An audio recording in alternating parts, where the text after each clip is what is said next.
Jarri gantuun kun hime maal tattaabula. Oromoo sabni koo sirna gadaan bula. Jarri silaa didee kijiba gannaqa. Falmiyaa Oromoo suma abbaa naqa. Amma yaa Oromoo kan fardaan duulanii. Hayyuu beekaa Oromoo hidhaatti guuranii. Mahaloo yaa Finfinnee magaraa jabaatta. Sittiin goone cubbuu madiinaaf nu laatta. Ajera sasa kora sasa gavrako.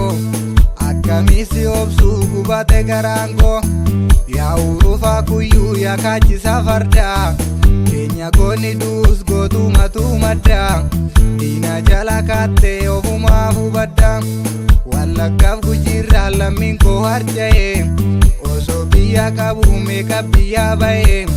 Falmiya Oromoo suma abbangaye. Marro ilma kumsa gantu mata dai Oromoo si tumsa.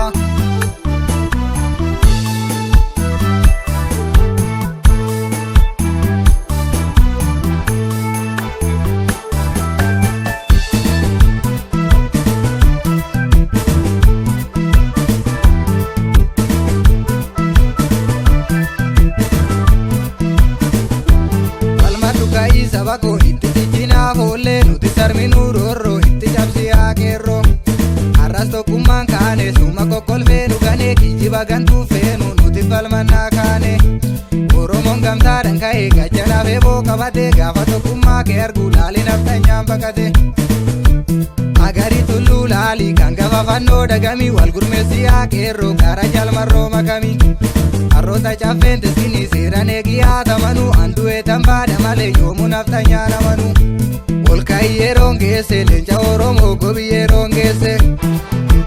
Leenca Wallagga gobiyyeeroon geesse. Leenca Harargee gobiyyeeroon geesse. Leenca Walisoo gobiyyeeroon geesse. Leenca Booranaa gobiyyeeroon geesse. Leenca Karrayyuu gobiyyeeroon geesse. Marroo Kumsaa gobiyyeeroon geesse. Abdii Rakkoo gobiyyeeroon geesse. Qeerroo Oromoo gobiyyeeroon geesse. Olkayyeeroon geesse leenca Oromoo gobiyyeeroon geesse.